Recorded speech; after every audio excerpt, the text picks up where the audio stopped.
성령의 능력으로 살자.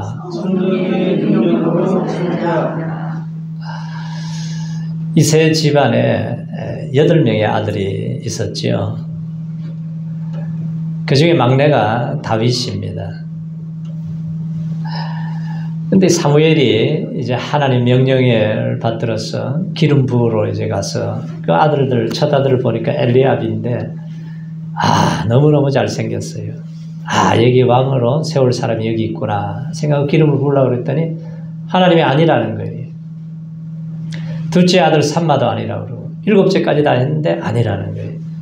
아들이 더 없습니까? 그랬더니 지금 양치고 있는 막내 아들 다윗이 있습니다.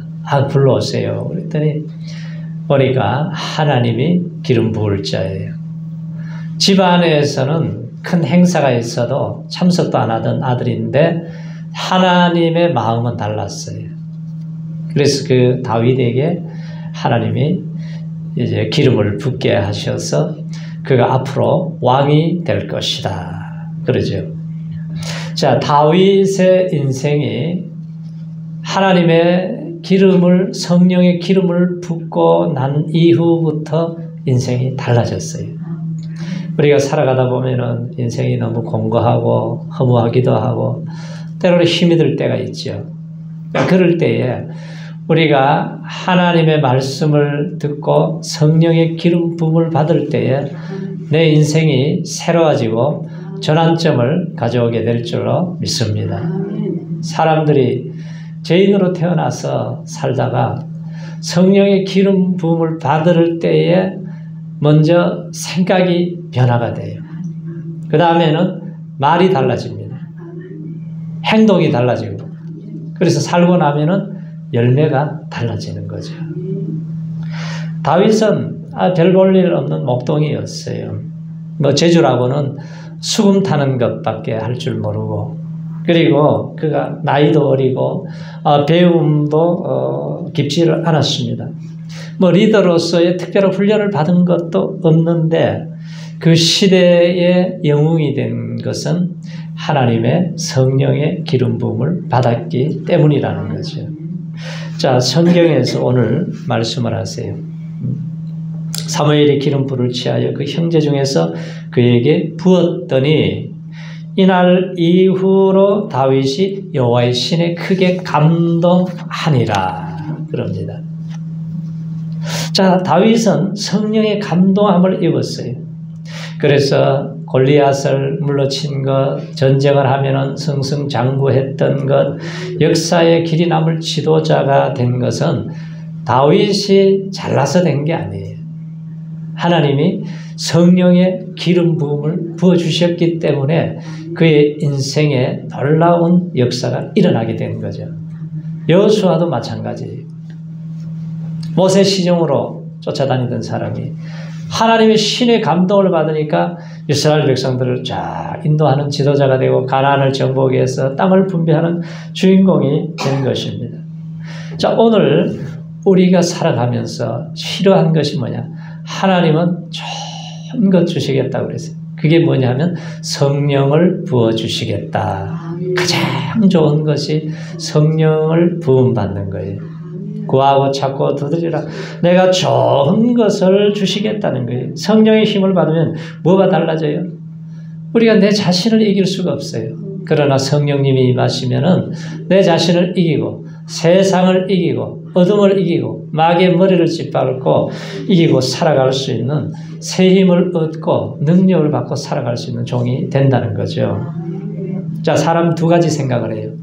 하나는 육신의 생각을 계속 하고, 한 사람은 이제 믿음을 갖게 되면 성령의 생각을 하게 됩니다. 자, 육신의 생각으로 살아가게 되면은 종점이 어디예요? 사망이에요.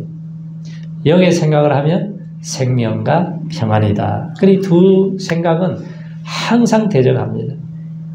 내가 하나님의 은혜를 받고 하나님의 말씀을 먹고 영혼의 양식을 위해서 거기다 계속 물을 주고 힘을 얻게 되면은 영의 힘이 강해져요.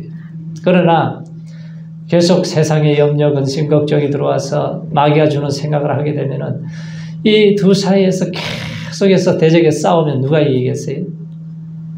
그래서 우리가 늘 은혜를 받아야 해요. 다윗이 이 변화된 이 사건을 통해서 그의 인생의 생각이 완전히 달라지게 되었습니다. 어느 날 아버지가 심부름을 시켰어요. 야, 다윗, 형들이 지금 전쟁터에 나가 전쟁하고 있는데 너 가서 보고 안부를 가져오라고 했어요. 그래서 다윗이 순종을 해서 도착을 했더니 야, 블레셋과 전쟁 중인데 골리앗이라는 사람이 나타나서 키는 뭐 거의 2m 돼야 되죠. 얼마나 체구가 좋고 이 뭐 창을 잡았는데 어마무시한 거예요. 그러니까 딱 나타나서 하는 소리가 이스라엘 백성들을 모욕을 하고 업신여기고 아주 그냥 저주의 말을 퍼붓기 시작합니다. 그러면은 군인들에서 백성들까지 다 도망을 쳐버려요. 숲으로 굴로 다 숨어버립니다. 그런데 하나님의 성령의 기름 부음을 받은 다윗은 막 속에서 의분이 일어나요. 아니 할례도 받지 못한 것이 하나님의 군대를 모욕할 수가 있느냐. 내가 저놈을 내가 나가서 싸워서 이겨야 되겠다. 그런 마음이 막 생깁니다. 그래서 사울왕을 찾아가서 나를 좀 싸우게 해달라고 했더니 야, 너는 어리고 소년인데 힘들다니. 아니요. 내가 사자도 곰도 내가 들판에서 쳐서 죽였는데 걱정하지 마시고 나를 보내주세요. 그래서 나가잖아요. 자, 신의 감동을 입으면은 육신의 생각으로 보면은 도망을 쳐야 되고 비겁해져야 되는데 완전히 생각이 달라지는 거예요. 우리가 성령의 은혜를 받으면은 우리 자녀들이 은혜를 받아보세요. 부모를 자꾸 대적하던 아이들이 얼마나 온순해지는지 몰라요. 그래서 은혜를 받아야 돼요. 네? 믿음 없는 10명의 정탐꾼과 여호수아 갈렙 보세요. 똑같은 시간에 똑같은 것을 보고 와서 보고하는데 보면은 완전히 달라요. 야, 거기 갔더니 아낙 자손들이 얼마나 거구가 큰지 우리를 하나님이 죽이려고 가나안으로 데려가신다는 거예요. 그런데 여호수아 갈렙은 아닙니다. 하나님이 우리와 함께 하시고 하나님이 우리를 도와주시면 그들은 우리의 밥입니다. 우리는 반드시 승리하게 될 것입니다. 말한 대로 되잖아요. 믿음대로 선포한 대로 되는 거예요. 자, 블레셋과 골리앗은 이스라엘 군대를 아주 우습게 여깁니다. 사울 왕과 이스라엘 백성들도 자기들은 연약한 존재로 생각을 해요. 그러니까 결과적으로 싸워보지도 못하고 매일 주눅이 들어서 도망이나 치고 말이죠. 이렇게 겁쟁이로 살아갑니다. 그런데 다윗은 하나님의 성령이 임하니까 아니 어떻게 이렇게 살 수가 있느냐. 그래서 그가 이 골리앗과 싸워야 되겠다고 합니다. 하나님의 군대를 무시하는 이 사람들을 그냥 두어서는 안 된다고 하는 그러한 마음으로 이렇게 그는 나가서 싸울 준비를 할 수 있는 생각을 갖게 된 거예요. 그러니까 사람들이 무슨 생각을 하느냐가 중요한 거죠. 사람이 누구에게나 하루에 24시간 시간을 주었어요. 24시간. 그런데 환경에 어려움이 찾아오죠. 우리가 예수를 잘 믿어도 여러 가지 시험이 온다고 그랬어요. 여러 가지 시험이 올 때에 우리가 성령의 힘을 더듬지 않고서는 시험에 들고 환경에 넘어지고 유혹에 넘어지고 쓰러질 때가 얼마나 많습니까? 그러나 우리가 하나님의 은혜를 잊고 살아가면은 하나님의 오른손으로 우리를 꼭 붙잡으시고 주님 앞에 서는 날까지 승리를 이기게 하시는 은혜를 주실 줄로 믿습니다. 우리가 예수님 안에 어떤 존재인가를 우리가 바로 알고 바른 생각을 해야 된다는 거예요. 그래서 우리 생각이 세상이 나를 점령하지 못하도록 마귀가 나를 점령하지 못하도록 해야 된다는 거죠. 자, 성령의 힘으로 우리가 무장을 하게 되면은 생각이 달라지면 그 다음에 뭐가 달라지냐면은 내 생각 속에서 나오는 말이 달라지는 거예요. 예수님의 제자들도 보세요. 오순절 성령의 기름 부으심을 받기 전에는 인간의 야망으로 가득 찼어요. 그리고 자꾸 싸웁니다. 네가 높으냐 내가 높으냐. 그리고 야고보는 어머니까지 동원을 해서 예수님이 왕이 되시면 한 자리 주십시오. 이렇게 부탁을 하지 않습니까?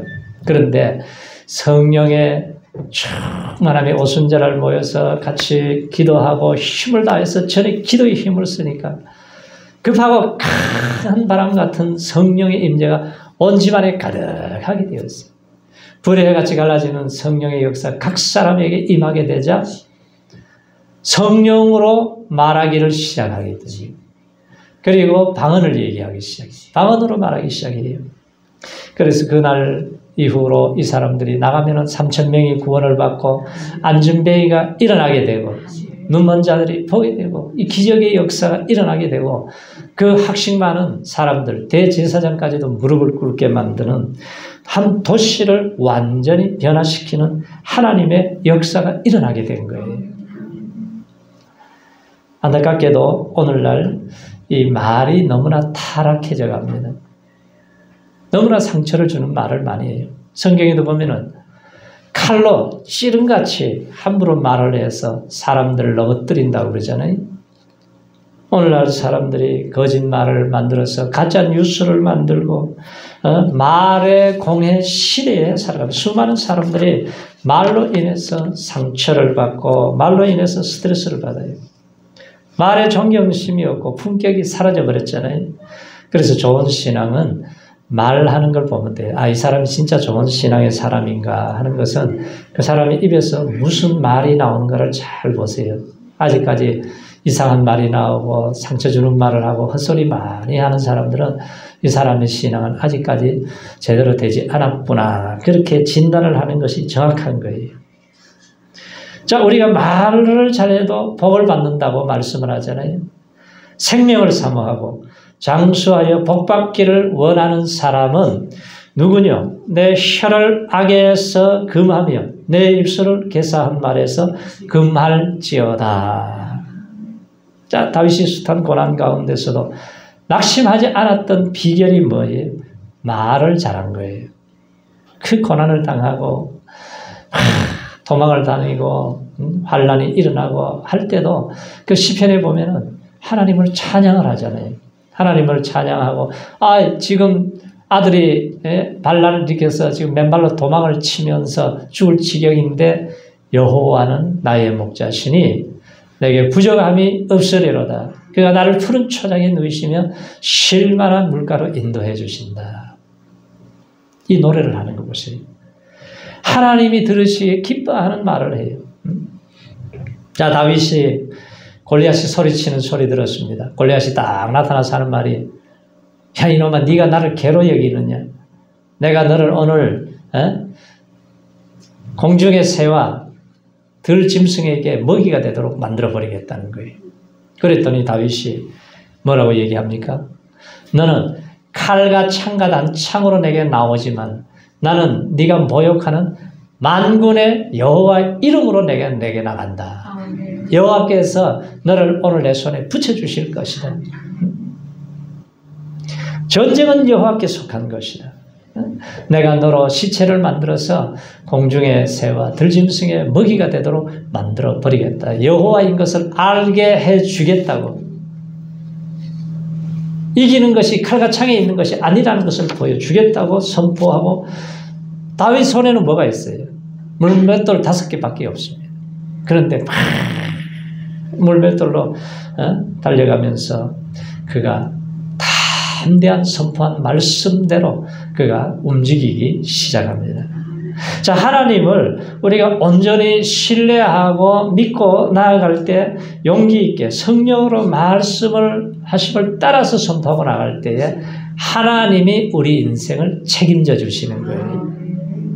내 욕심대로 내 고집대로 선포하고 나가면은 하나님이 도와주시겠습니까? 그렇지 않아요. 우리가 살아가다 보면 홍해바다가 나타나죠. 이스라엘 백성들이 아니 하나님이 가나안 젖과 꿀이 흐르는 땅으로 인도하신다고 그러는데 자꾸 홍해가 나타나요.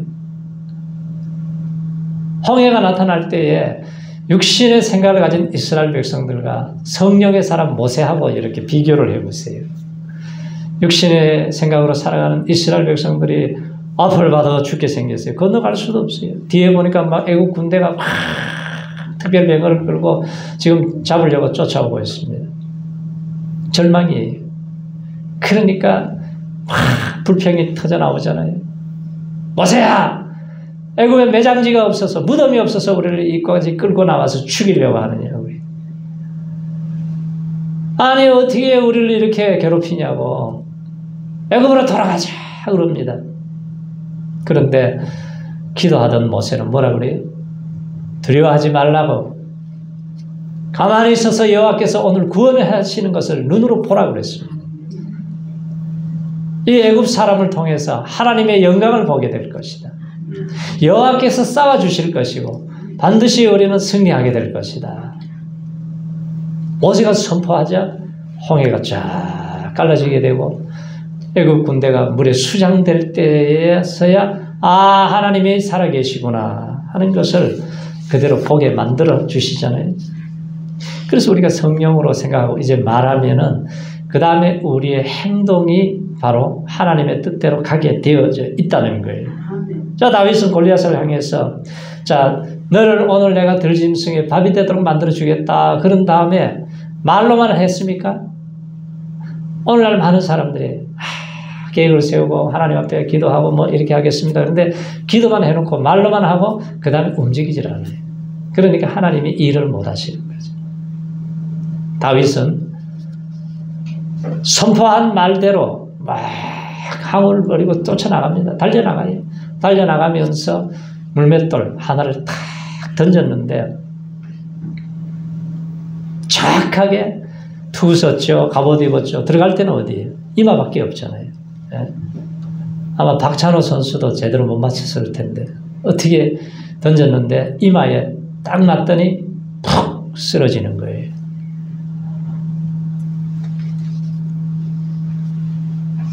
칼로 싸운 게 아니고 무기로 싸운 것이 아니라 이 물맷돌 하나를 들고 믿음으로 나가 싸웠을 때에 이 골리앗이 쓰러지게 된 것을 보게 됩니다. 자, 우리는 우리의 삶 속에 많은 행동 중에 중요한 것은 반복되는 행동이 뭐가 돼요? 습관이 되잖아요. 그래서 우리는 좋은 습관을 들여야 돼요. 습관이 인격을 만들게 됩니다. 나쁜 습관이 있으면 빨리 버려야 돼요. 성경에 나오는 엘리 제사장의 두 아들 홈니 비나스가 이제 제사장이 되었습니다. 그런데 아주 못된 습관이 있었어요. 뭔 습관이냐? 여호와의 제사를 예배를 멸시하는 거예요. 그리고 하나님의 말씀을 불순종합니다. 제사를 드리면서 그냥 고기를 갖다 자기 마음대로 다 해치워버립니다. 그러니까 하나님이 너무 진노를 하셨어요. 그래서 하나님이 하다 안 되니까 전쟁터에 보내서 한날에 두 아들이 죽게 되잖아요. 하나님의 심판을 받아요. 그래서 이 세상에서 가장 좋은 습관은 예배드리는 습관이에요. 기도하는 습관이에요. 예수님이 습관을 쫓아서 감람산에 가셔서 기도하잖아요. 새벽에 일어나서 기도하시고 중요한 일이 있을 때 금식 기도하시고 또 철야 기도하시고 마지막 죽는 순간까지 기도하시면서 승리했기 때문에 오늘 우리가 살게 되고 구원을 받게 된 거 아니에요. 얼마나 감사해요. 예수님이 기도하실 때 성령의 능력의 힘을 입고 사역을 감당합니다. 하나님이 나사렛 예수에게 성령과 능력을 기름부터 부어주셨다. 우리 두루다니며 착한 일을 행하시고 모든 귀신 들린 자들을 다 고치고 병든 자를 눌린 자들을 고치는 이게 하나님이 함께 하심으로 성령의 역사로 이루어졌다는 것입니다. 신에 감동한 사람은 그래서 생각이 달라지고 말이 달라지고 행동이 달라지고 변화가 일어나게 되는 거죠. 다윗이 골리앗을 죽인 후부터 뭐가 찾아와요? 고난의 밤이 찾아와요. 그렇게 좋은 일을 했는데 이 사울 왕이 권세 있는 사람들이 참 위험한 거죠. 이 교만이 들어오니까 다윗을 죽이려고 얼마나 괴롭혀요. 밥 먹다가도 그냥 창을 확 던져가지고 죽이려고 그래요. 그러다가 나중에는 자기 딸을 결혼시켜준다고 사기를 치지만 다윗이 이기잖아요. 왜? 블레셋 군인들에게 죽이려고 블레셋 양피를 200을 비워 가져오라고 그래요. 그런데 다윗이 양피를 가져와서 결혼을 하게 됩니다. 계속 죽이려고 그래요. 10년 동안 계속 쫓아다니면서 죽이려고 그러니까 산에서 잠을 자고 굴에 들어가서 잠을 자고 이방 나라의 피신을 갖다가 미친 척 하기도 하고 얼마나 고통을 많이 당했습니까? 그런데 다윗이 엔게디 항무지에 들어앉아 있다 하는 소식을 듣고 3,000명의 특공대를 데리고 갔습니다. 들염소 바위를 지나가지고 깊은 굴 속에 다윗이 있는데 사울 왕이 갑자기 배가 아파가지고 뒤를 보러 들어왔어요. 그런데 마침 다윗 옆으로 오는 거예요. 거기서 뒤를 보는데 부하가 이제 찬스가 왔습니다. 그냥 단칼에 해치우면 됩니다. 없애버리십시다. 그동안 평생 고통을 주고 아픔을 주고 괴로움을 주고 죽이려고 지금도 죽이려고 하는 사람은 우리 여러분 같으면 어떻게 하겠어요? 칼 받아라 그러고 단칼에 아마 해치워버리지 않겠어요? 그런데 야 하나님이 기름 부은 종은 우리가 손대는 거 아니에요. 절대로 손대지 말라고. 그러면서 옆에 옷자락을 싹 잘라냈어요. 옷자락을 잘라가지고 사울 왕이 밖으로 나갈 때에 이제 따라갑니다. 뒤를 돌아보니까 넙죽 엎드려서 절을 하면서 왕이시여 나는 왕에 해할 마음이 없습니다. 왜 사람들 말만 들으십니까? 이 옷자락을 보십시오. 하나님이 오늘 왕을 내 손에 붙이셨는 거 보셨지요? 그런데 나는 해할 마음이 없습니다. 앞으로도 해하지 않을 것입니다. 그러나 하나님이 신원해 주시고 하나님이 재판장이 되셔서 심판해 주시기를 바랍니다. 그렇게 얘기를 해요. 하나님이 억울함을 풀어주시기를 바랍니다. 이 다윗에게도 많이 아픔이 있어요. 슬픔이 있고 고통이 있습니다. 그런데 그 아픔 자기 자신보다는 늘 하나님을 중심으로 생각하는 거예요. 하나님이 더 중요하기 때문에. 그래서 하나님이 보고 계시는데 하나님이 알고 계시는데 단칼에 죽이고 아픔을 청산하고 싶었겠지만 그러지 않고 하나님의 손에 맡겼습니다. 그러니까 나중에 하나님이 전쟁터에 내보내서 자살해서 죽게 만들고 다윗을 왕으로 세워서 아주 번성한 나라로 만들어주세요.